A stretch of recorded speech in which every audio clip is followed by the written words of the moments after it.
Happy Monday, everybody. Happy Monday, everybody. Terry said it to me right before I hit record, so I figured I would say that to you. I hope you are having a good start to your week. It's just started here in Colorado, where it's a bright and early 10 a.m. And welcome to No More Mondays. I'm your host, Angie Callen, helping you kick off this week with inspiration to live and work more authentically. And if you are a frequenter of my program, first, thank you. And if you've listened to a few episodes in the last maybe 3 months, you picked up on a theme, and that I've had a ton of incredible guests doing big, bold, meaningful things with their lives and their work. And I met them all at one place, The Thing. And so this morning, you're in for a treat because we are tying it all together with today's guest, Terry Weaver, the creator of The Thing. It's a creative and entrepreneurial event that has become a hub for dreamers, doers, and makers, and a whole circle of my new friends. Terry is also a speaker, an author, a business consultant, and an all-around encourager of those who want to stop waiting and start building. He has been a trusted part of my network for well over 10 years, and I am so excited for you to hear the thing from the man himself on how you can figure out your thing, why it matters, and how you can actually do something with it. So, without further ado, the man behind The Thing and so many podcast episodes over the last few months, Terry Weaver, welcome to No More Mondays. Yeah, I've been watching No More Mondays, and I'm like, hey, I know that guy. Hey, I know her. Person after person, I'm like, wait a second. I should start a podcast booking agent and start charging these people for all these interviews. There's probably a business model to be had there. And we were talking before we started recording. Terry's like, there have been so many podcast recordings come from that event in November. And it's actually really fun. I've been on a bunch. There's more to come that haven't even been recorded or aired yet. And so clearly your thing is doing some things, Terry. Well, that's kind of the deal. It's like so much of what we do. I mean, I'm here in Nashville. You're in the middle of nowhere, Colorado. And we're sitting here in our offices doing our thing alone. And I realized that was a trend and we needed to put a stop to it because being alone is, it gets really hard to go far. And, you know, one of my core values is I call it, if you want to go fast, go alone. If you want to go far, go together. And it's, and the longer that I have been like chasing that idea, the more essential I realize that it is. Yep. It's like the truer and truer it becomes. And you and I have a similar, I would think, principle or an ideal there, because I talk about how collaboration is better than competition every single day. And it's really, you know, same two sides of the same coin. And I think this is probably a good opportunity to let all of those who aren't part of the inside joke in on everything, you know, because we've talked about The Thing for months around here. I want you to tell me what it is and where the concept for The Thing, the event, came from. Well, so the thing kind of had like it's obviously a double entendre, right? So like, there was like two parts of it, right? Like anytime like a group of people, I've been speaking at like publicly since I was like 17, and got paid for the first time when I was like about that same age. And Street cred. And that's been a minute. As the kids say today, it was in the 1900s. Oh God. And so, but anytime like I'm with something or I'm with a group of people and they're like, hey man, what are you going to do? And I'm like, oh yeah, I'm going to go do Bill Smith's thing. It's in, you know, he's got that thing that he does for people. And, you know, I know a guy named Roger Wakefield who's actually speaking at The Thing this year, and he was a plumber that figured out YouTube and is now multimillionaire from it. And you know, it's like, oh yeah, I'm gonna go do Roger Wakefield, and I have a thing we're doing. And then there's the flip side is that I realize that I live in Nashville, and I kind of feel like we sort of invented this. We're a city where people move to do something. Yes, most people moved here with they call us the third coast, but we're a place where people go because they want to disrupt their life. And there's a culture happening where people are, you know, where it's normal to be doing something that people look at you like, what? Yeah. And so I realized that like everyone has a thing. everyone has this, you can say it's a calling, you can say it's a dream, you could say it's a passion, but there's like something that is burning deep inside of them that if they don't do that, that their life feels like it's missing something, and in reality the world feels like it's missing something. Mm.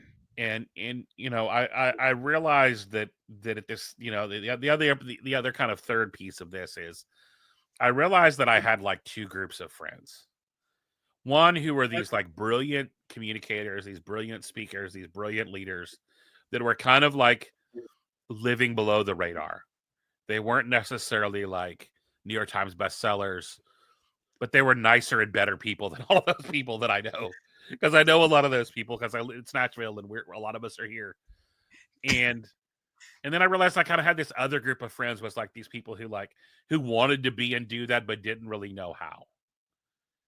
And so I thought, what if there was a place where there was an an equal? It's also sort of like, it does kind of have a little evil thing because when people start collaborating and doing things, You just can't help yourself but do the thing. yeah, mischief occurs. But I wanted to create an equal playing field where it's like, man, these people come together and they collaborate. And what's interesting is the people that you've had on your podcast haven't just been speakers; they've also been attendees. Yeah. We're kind of a no green room event. And so there's no place, the speakers aren't hiding off in a corner. And I get it. Like I when I go to speak at conferences, a lot of times if there's a green room, I tend to escape there just because it gets overwhelming. But I wanted to create a place where there could be collaboration, not just at the event, but after it. And you've literally proved that works, that's a viable model. You've actually taken the other idea that we had was we were going to call it the Assemble Conference. The thing has such a better ring to it. Oh yeah, the Assemble Conference sounds like a bad vacation Bible school theme, where somebody makes macaroni crafts. But yet the heart of that idea is that we so often go places and like we take the things home and pack them up, and it feels like you get those IKEA directions. If you ever bought anything from IKEA, like there's weird looking Swedish gnomes and no words, and like there's no like, how the heck do I put this together? Because I don't know. I've kind of I let my wife assemble the IKEA furniture that we get when we do get it, because I always have a lot of extra parts left over.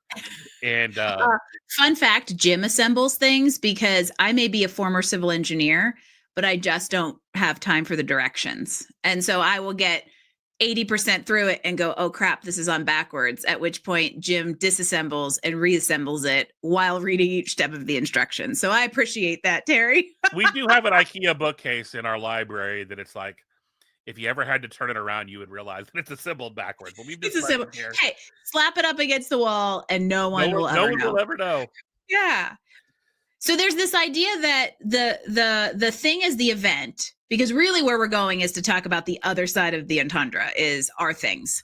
But right. The idea of this event was to create a place and a space for people to come together and really start doing their thing and doing something with this, purpose, calling, passion, whatever we wanted. It's a doer place is how I see it. Yeah. And that's definitely, it's one of our, we actually have a t-shirt that even says, we're for the creatives, we're for the leaders, we're for the mavericks, we're for the doers.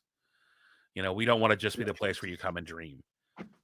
And I spent, in my previous life, I worked in the music industry. So frequently I'd either be in the van or the tour bus going down the highway, and you'd either be sitting in the van driving all through the night or the tour bus sitting in the lounge and talking about, oh, we could do this. And like, there would be these awesome things. Nobody ever did them.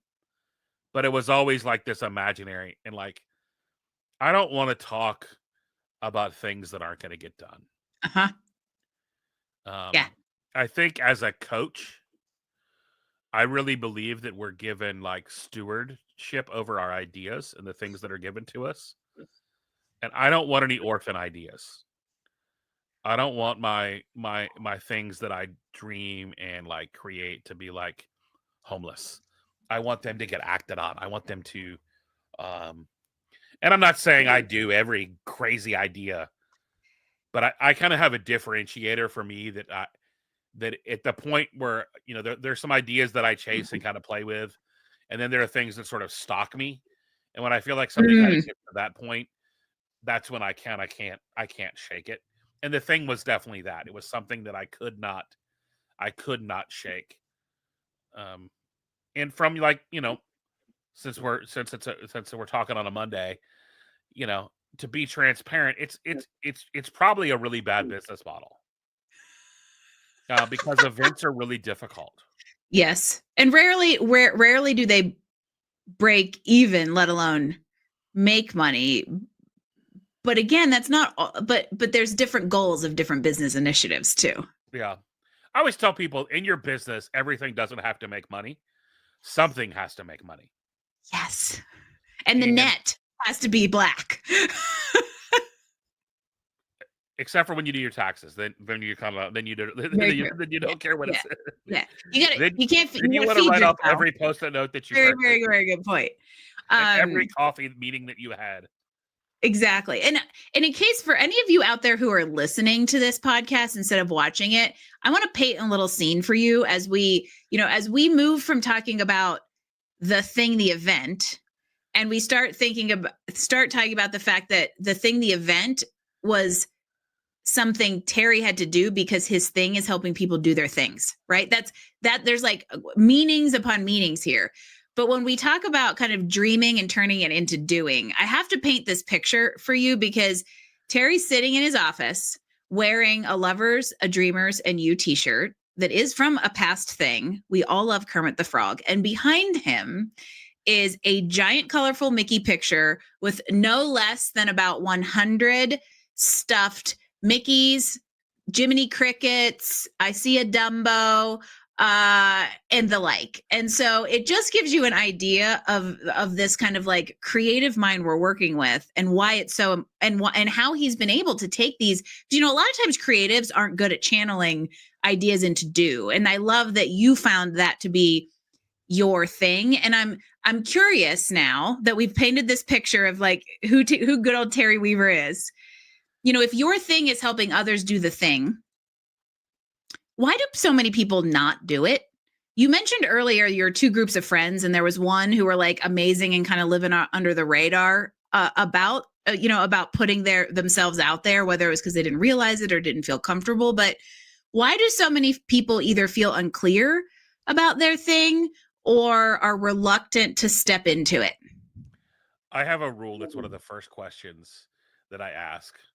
And it's actually part of a free course if you go to discoveryourthing.com. It's in there. It's one of my rules. I call it the Spice Girl rule. And Oh, good there's a Lord. lyric in Spice Girl song, not Zigga Zig Pa, but tell me what you want, what you Well, what you really, want. really want? Most people don't know what they want. Why? I had a speaker that we had at the thing this last year who's a billionaire or close to it. Or he's definitely moved that much money in his business. And I asked him, and he was like, I don't know what I want.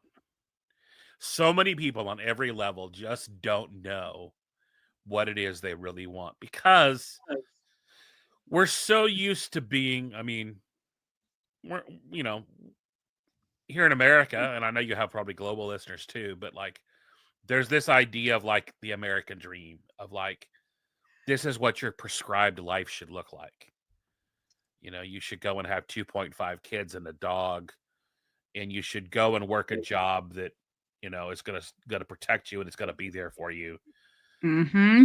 You know, and a lot of people are probably waking up on a Monday morning and realizing the American dream is a nightmare for them, and they want something more. They want something different. And so I think obviously it comes down to a lack of clarity, and it comes down to what it is they really, really want in life, and the ability to say to everyone else, I'm doing my thing. I can't not do this. Mm.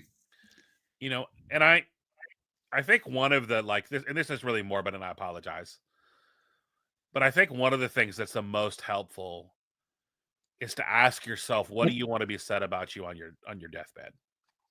Mm-hmm. And what are the things that you really, one of Stephen Covey's rules is beginning with the end in mind. Yep. And if you were to look at your life backwards, what are you like steering towards? Where are you driving? I remember when you had the schoolie, when you had the bus. Like, where's your bus going? Uh-huh. Right? Because at some point you can't just randomly drive that thing around. It sucks gas, right? You've got to like have a 6 miles destination. to the gallon on diesel, baby. When diesel was 4 miles to the gallon, we parked that puppy and saved all the money to buy a house is where that schoolie was going. But we knew that's what the goal was. Right. You had a goal, you had a destination, and you were working for it, right? Like you wanted a lifestyle and you wanted the ability, you wanted the freedom that you have now. Yeah. And I think a lot of people are led to believe that freedom isn't possible. I mean, even think about the culture we're in right now. I mean, while we're recording this, we're just, we're dealing with like this news of like Bill Gates, who basically just came out, Bill Gates, the man that gave us the blue screen of death. I haven't used a Windows machine in a long time, so I'm free of you, Bill Gates. Yeah, but you got the beach. You've got the spinning beach ball of fury. So let's talk trade-offs. But what I'm saying is, he basically said that this, like, the AI is going to replace everyone, like the doctors.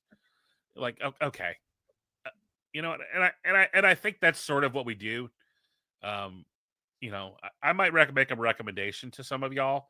Man, unplug from the news and go live your life. Read less news. Read less, because and we will avoid that soapbox specifically. But when you talk about the American dream and how challenging it is, it's very challenging right now for a lot of reasons. Yeah, a lot of reasons. And you will be shocked. You would not be shocked, actually, how many clients I have told literally their homework is scroll less, read less news. And it doesn't mean completely be non-informed, but if you are always focused on external things that suck your energy and your hope, you're never going to turn around and look inside and figure out what your thing is. Yeah. And here's kind of my general rule. I want to be focused on the things I can control. Yes. The reason I left the music business is because I no longer felt like I could make a tangible difference in that space. I did not have the relationship capital, and I had a lot of relationships, but I wasn't ever going to be able to move that sinking ship. I wasn't ever going to be able to write it because it was so wrong and broken, and the model was. It is so funny because the things that I was shouting in the late 90s when I first got in there are all things that have come to me. And a lot of us that think big and dream big, a lot of times we're too early. We're too big to fit in the box that they've tried to put you in. Yeah. But that doesn't mean, and I think this goes back to your orphan ideas. What's funny, the more and more I hang out with Terry, I realize how much we have in common. We just say the same things in two different ways, which is why the world needs us, because others will gravitate towards it. But, when you talked about orphan ideas, a lot of times I say pay attention to common themes, because it's the nudge that you're continually getting, that like there is a thing there. And, to this point about being too early, it doesn't mean you're shouting into the void. The people who came after you that were able to kind of carry change over the finish line may have very well done so because you primed a pump. Yeah. Well, it's the garden analogy. At some point, somebody had to plant the seed. Yeah. And somebody gets to reap the reward in the end. And often those aren't the same people.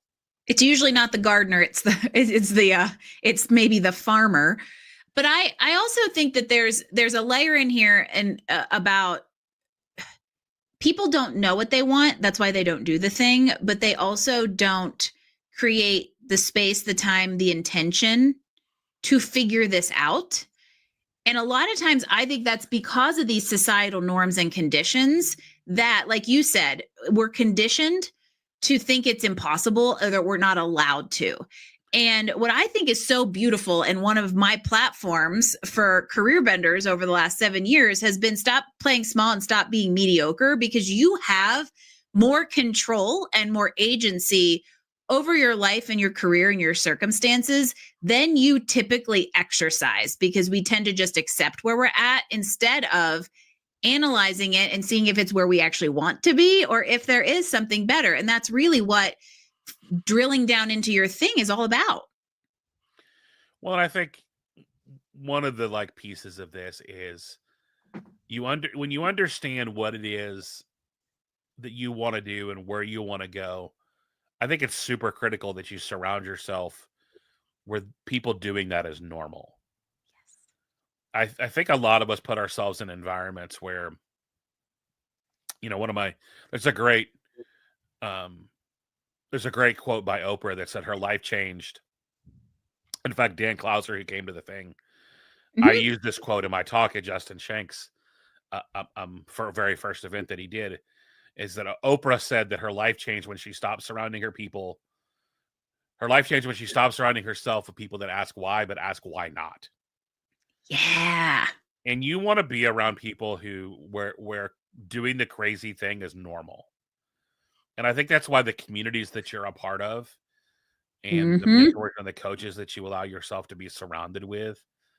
And obviously, like, there's a practical piece. Don't get me wrong. When I'm working with somebody, I'm always like trying to go through like, okay, but like you've got to eat this month. Exactly. I get where you want to go long term. Let's start charting a course. Yes. And I think this is where, in the career space where you've been living for a while, right? Like, this is where what I call a bridge job.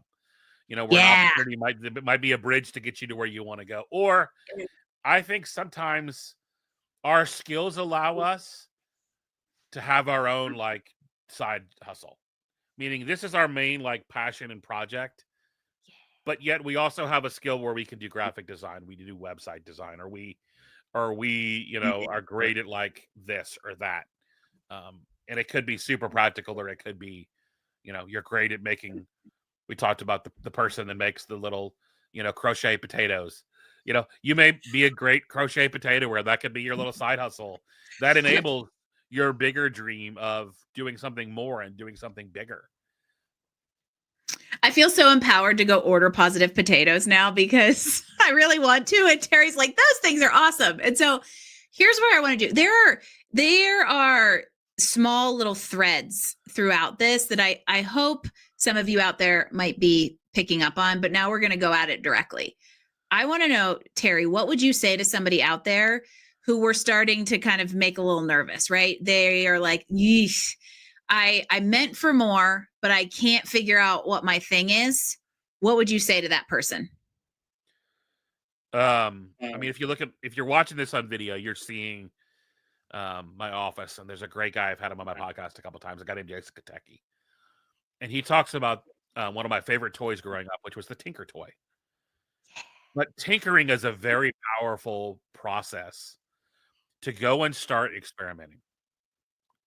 The people that you look at in the world that are like, wow, they are super, super successful. A great example of this, and I hate that he's a politically charged name, is like Elon Musk. He didn't launch a rocket into space until he crashed a rocket into the ocean. And I think that we need to learn that people we joked about Bill Gates and the blue screen, right? Like, these are billionaires that are at the highest of high levels, that we know them for their failures. Yeah, which is I think that there's this idea of like, even if you don't know what the thing is, just start doing something. Yes. Instead of being caught up in fear, perfectionism, I think, is a huge, huge culprit in why people stay small in society today, because we can see the failures so much more readily because of social media. But distractions or excuses, right? I can guarantee you every single one of you out there has an inkling in the back of your mind of the thing Terry and I are talking about, and kind of pushing you to lean into. You just don't start for a various quote unquote reason, which is, i.e., an excuse. Yeah. And, perfectionism is just a different way to label procrastination. Procrastination. Right. And so it's, and I get it. Like, one of my coaching clients is someone I've known for the longest time. And he comes from like, you know, the stereotypical Asian family. And like he wants to make a change in his life. Mm-hmm. But he doesn't feel like he can make that change because he feels like he's going to be letting someone else down. And I want to challenge you that if you're kind of like, you know, at that point where you're a little, you feel antsy and you feel like it might be time to do something different, make sure the regrets that you have at the end of your life aren't that you didn't live the life you wanted to. Yep. That you didn't go out there and do the thing that you were made to do. Because I really do believe that each of us has been given an opportunity or an assignment, and that we should go do it. And you know, with the craziness that happens in the world, I think that some of us are going to be given the opportunity to do something new, whether we want to or not. Yep. And you know, I love the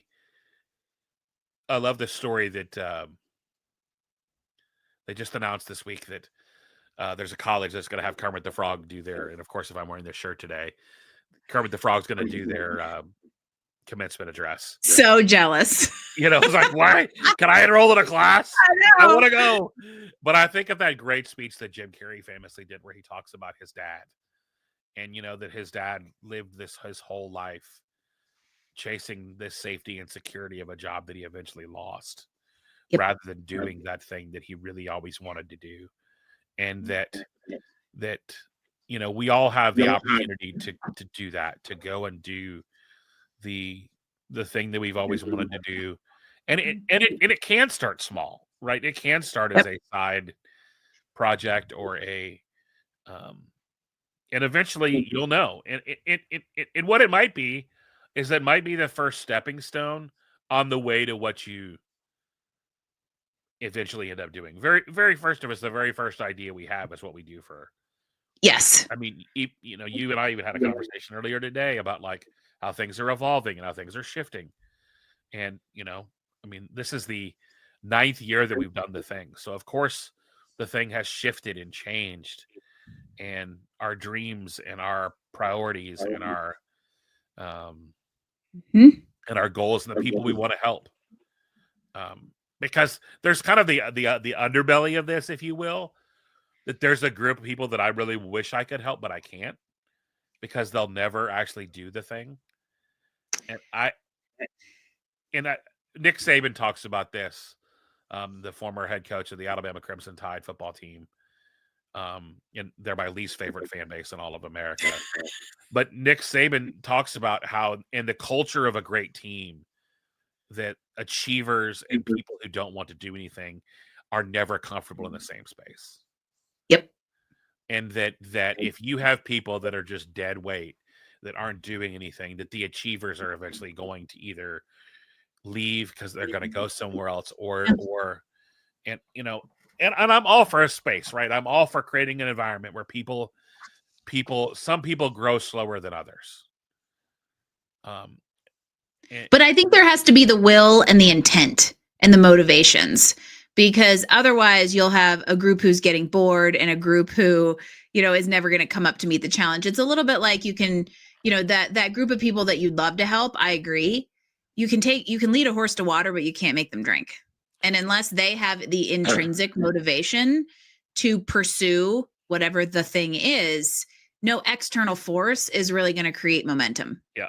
I even talked about this in my mastermind group this week. Somebody used that lead a horse to water quote, and I said, yeah. And I always take it a step forward, that I will lead you to water, but I won't waterboard you. Yeah. I'm not going to torture you into actually taking action. The opportunities here, I've given you instructions. And I think that this is when you're trying to create a product or a service that helps people, at some point, I have to put the obligation on you to take the action. Yes. You know, much like this great gift I was talking about, I'll hold it up.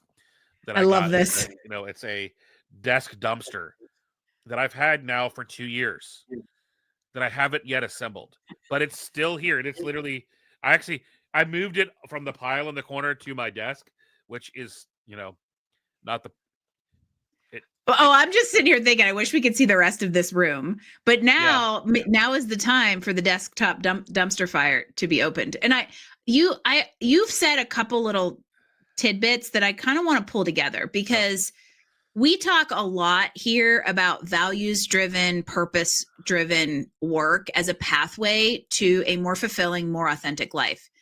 And I think it's so important to highlight and just call out the fact that in a way that's what we're talking about with the thing. And Terry and I are completely on the same soapbox in the same echo chamber, whatever you want to call it. When we talk about the idea that we all have been given gifts to carry out some sort of purpose that is intended to have an impact on this world.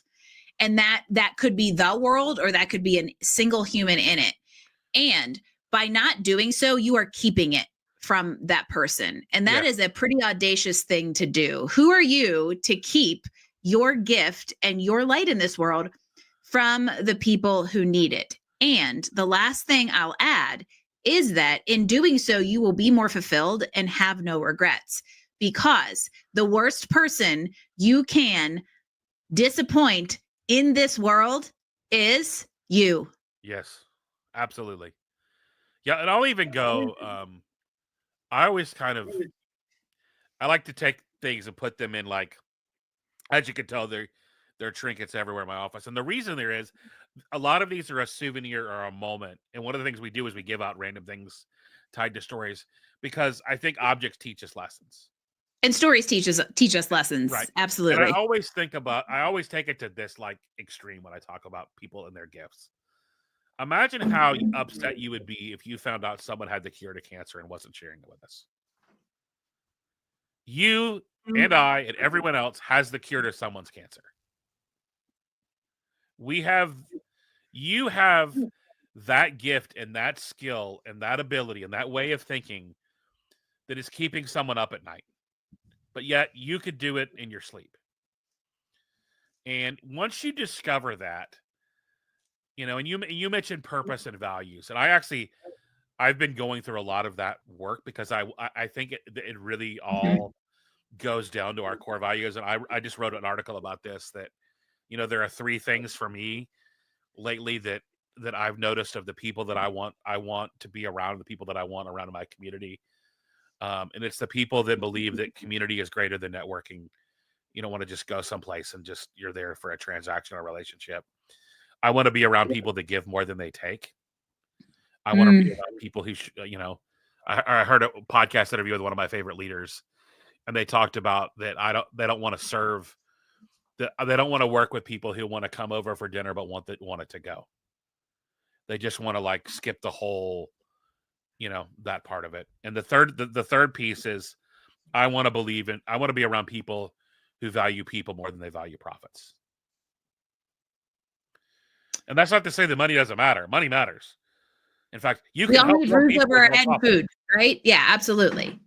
But yet understanding those values, and I think that's one of the things that I've learned myself is I have a real hard time helping someone who doesn't do the work to root themselves in their purpose. Yeah. Because if you don't have a rudder and if you don't have a destination, and I'm not saying I'm not willing to help you find those things, but if you don't get to the place where those things are really, really clear, and you have to distill it down, right? You have to do the hard work. These are hard work things. These are go and find a journal and write them down. Inner work is the hardest work you'll ever do, which is probably one reason why most people don't do it. And if you're not willing, you'll never get to the heart of the matter. And if I'm being honest, all 3 of those things are probably trauma informed for me. Interesting. That I've been around people who just wanted to network. Yep. I've been around people who valued people less than they valued money. Mm-hmm. I've been around people that that only are there to take and not give. And I think we all have, right? Yes. And so for me, my answer to that was, what if? Why not me? Yeah. Why not me to actually solve some of these problems? Yeah. And I think, if you're listening today and you're sitting there and I love that it's No More Mondays, right? Because Monday's a day that a lot of people dread. Sunday night is the number one night that people have heart attacks because they dread going to work on Monday. And Yep. I think of one of the people that I've worked with over the years who works in a federal job and hates their job. And what keeps them there is what's kept them there is the idea that these things could never be taken away. And now that there are things, that could be taken away, they're kind of That belief reevaluating. system is getting shaken to its core right now. Right. And, Yeah. there's some good and there's some bad in that, right? We can argue about whether the timing and how that's being handled or whatever. We can argue about that all day. But the reality is, don't outsource your future to someone else. Yes. And can I jump in and say one thing here? What Terry and I, because I agree with that. I think we lean into employment with a false sense of security that we don't have control over, but also not everyone is meant to necessarily be an entrepreneur. I think our point here is to take the agency that you have so that you are controlling what you can control and you're not leaving your destiny up to chance or someone else. No, I think very much the same things. The best employees are ones that have an entrepreneurial mindset. Mm-hmm. If you go to a restaurant and there's great employees that are treating it like it's their business, when they're motivated by, when you go somewhere where profit sharing is a big part of it, you can tell those people care because, I think of in 2001 when Chick-fil-A and then sort of In-N-Out Burger about the same time went to the Ritz-Carlton to figure out how they could do hospitality at a higher level because it wasn't normal. And I think really what we're saying is not just do your thing, but stop chasing normal. Start being Yeah. unique in what you bring and Yeah. start bringing you to the table. What I don't want you to do, if you want a 9-to-5er, man, and that's what makes you happy and you're Do it. thriving, do it. There are a lot of people that are great number twos. Yep. There are a lot of people that are great in the third seat. There are a lot of people that is like their gift and their talent and their skill. And sometimes as an entrepreneur, I realize that maybe most entrepreneurs will tell you that they would dream of having a CEO to take care of and doing all of that other stuff. In fact, that's actually the number one thing that I see a lot of really high level entrepreneurs. Russell Brunson is a big name that's done that, where they bring in a CEO to run the company so Yep. they can be the chief dreamer. Yep. And I think whatever you have discovered is your thing and that thing that you bring to the table. And I talk about entrepreneurship enough. And I don't want to ever dog someone if they really if you want Yeah. to. I have a great friend that is a producer of a media show, and he's awesome at it, and Yeah. that's the perfect opportunity. But he also has a really thriving podcast on the side that he does about a passion project, and he makes Yeah. really great money. And he probably could quit the other job, but he loves the other job, so he does both. And that's a really good point. So one thing I a lot of times will say, like, being employed versus being an entrepreneur, one is not better than the other. They're different. And I tend to find that you're wired kind of one way or the other. If you find yourself with a little cross wiring, Terry brings up a good point that you don't, I think part of living and working authentically is distributing your identity across some things. Yes, one part of it is knowing the purpose that you fill, because that's where the vocational fulfillment will come from. But I also find a lot of times people will put too much stock in 100% of their existence and fulfillment coming from the vocation and the work. And as soon as you kind of back off that belief and start distributing it across a few different activities, volunteering as a side hustle, a podcast, whatever it is, you start to kind of fire on all cylinders. And I think the big message here is don't take things at face value, but challenge, let's call it the system a little bit, put yourself under question and make proactive decisions on how you want that to look versus accepting the default so many of us are willing to accept, because that's where the thing gets lost. Yeah, and I think now more than any time, it's and you're seeing it globally Yep. that I think people are rebelling against this idea of I'm going to hop in line. You know, I talk about it in my book, Making Elephants Fly. You know, when elephants are trained in captivity, they're taught this idea of tailing, which is when the elephant takes its trunk and literally grabs the tail of the elephant in front of them. And we teach kids that in kindergarten in America. You're Mhm. taught to stand in line and get in line. And Yep. that's not just something we do to maintain children's safety at school. It's something we're taught as a societal norm that you get in line and you follow the rules. And that And you have this a place from the you have time you're small you have a in that place line. from Yeah. because one of the things we did at the thing last year is I brought out like this the cardboard like rocket fort, because I wanted everyone to remember, like, when was that time when you dreamed that anything was possible? Yep. And you're wherever you're watching this today from, and you're sitting there going, man, I'm not really sure what's next. I want you to kind of go back to that moment where, like, nobody was telling you that couldn't be done. There was a moment where the refrigerator box that the appliance got delivered in was the Empire State Was Building. yeah. Anything was possible, or it was a rocket ship, or it was a submarine, and nobody could tell you otherwise. And which is why sometimes it's like, turn off the screens, kids, and dream again. And so I would say the same thing that you're probably telling your children to you.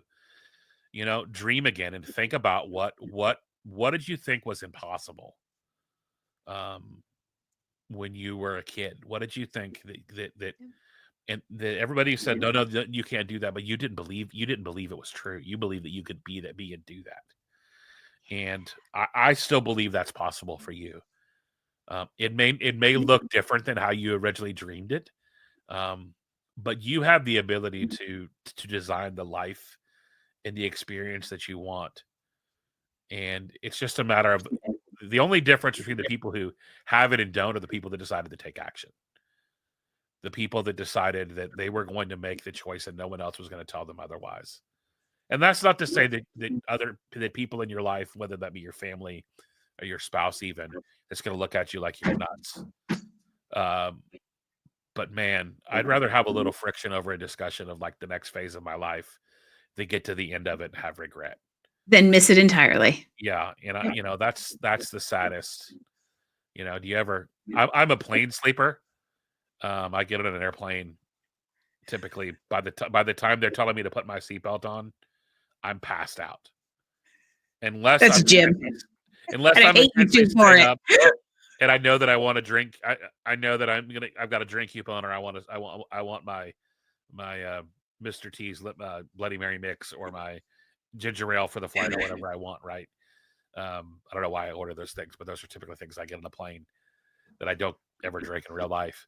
But man, I normally pass out, and like you wake up and it's like, oh, we're landing. I've missed the whole flight. And that's the way that a lot of us live our lives. We get lulled to sleep, and all of a sudden we've arrived and realized we're not where we intended to go.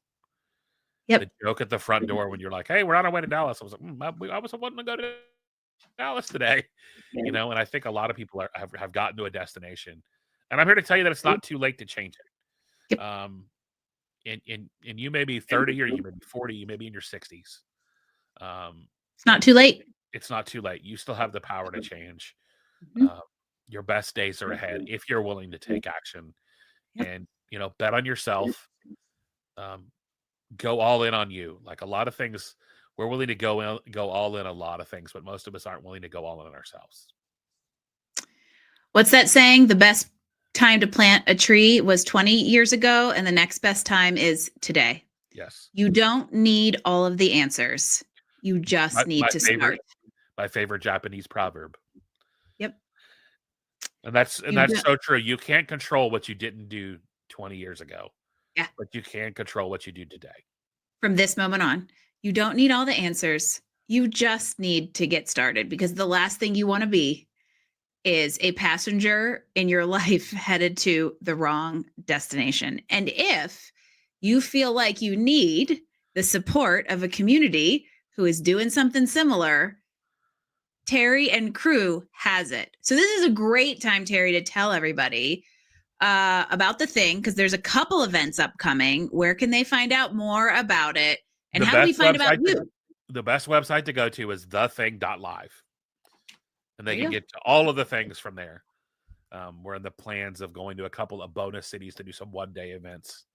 I know we're going to Dallas for sure, in Tampa for sure, and a couple other cities this fall, late summer. Yours truly will be at Nashville at the end of June and at the big thing in Orlando in November. So there you go. There's your shameless plug incentive to come see me. I'll give you a hug in real life. And, I have to roll something back to kind of bring this all together, and what we've been talking about. Terry and I have known each other for a long time, and not even in passing, but hadn't really been immersed in each other's communities for a long time. And for various reasons, all of a sudden, some worlds collided, and I found myself in the room in November at the thing. And it was so strange because it was just one of those inklings. It was the orphan idea. I didn't want to leave homeless, that it felt like a place I should be. And out of it came all these amazing connections that you've gotten to hear flourish. But what was so amazing to me, and this is just going to reinforce this idea of, you don't need all the answers, you just need to start, and you need the support to keep going. Because I remember walking out of there thinking, man, it's been a long time since I was in a room of people who dream and do the thing that they dream about. And it was just inspiring, isn't even the word. It was almost comforting and cathartic as somebody who is an entrepreneur doing things and dreaming and implementing them, to be in a room, in a space where that wasn't even just the norm, it was expected and encouraged. And so I can't, whether it's the thing or something else, I can't reinforce the importance of putting yourself in a community that will help you nurture this idea of getting started and keep going. And one of the things I've had to, like, because when I look at it for myself, like, the thing is, these are things I would just do anyways, right? Like, I've come to the understanding through your eyes and other people's eyes that what we do at the thing is special. I don't know why it's not the norm. I don't know why there's not tons of environments that are that way. I don't know why every conference doesn't make that the environment, but we are, and that's what's special about it, Terry. It's not the norm. Yeah. And it's that great Dr. Seuss quote about, nothing will change unless the person that cares does something about it. It's the Who, or here's a Who quote. I don't remember the exact quote, but at some point you have to, someone has to decide that this is the way it's going to be, and not accept any less. And we're kind of serious about it. When I see people come in and I know that they're, if I sense that people have ulterior motives, they get uninvited, especially from the stage. I don't want people coming in and I want them to experience what happens when, everybody kind of comes in and just leans in and encourages people. And, I'm glad that you are back, and I'm glad that you've found this, that you're coming back to the both big events this year. And, I think that shows a commitment on your part to your personal growth. Because one of the things I've understood, and I think one of the very first things that we did when we started this, is everyone's like, you need to do a bunch of this, and you need a bunch of surveys. So I was like, here's the deal. I only know the kind of event I want to go to. So if I can create and curate a space where, regardless of how familiar this is to me, I'm going to learn and gain something from it, then I imagine other people will too. Yep. And that was all the knowledge I was armed with.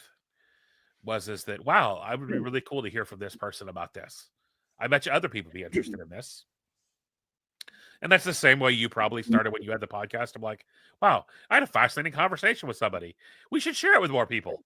Yeah. And I'm on here because, we had a conversation. We're like, why do we not record that conversation for one of our podcasts? Like,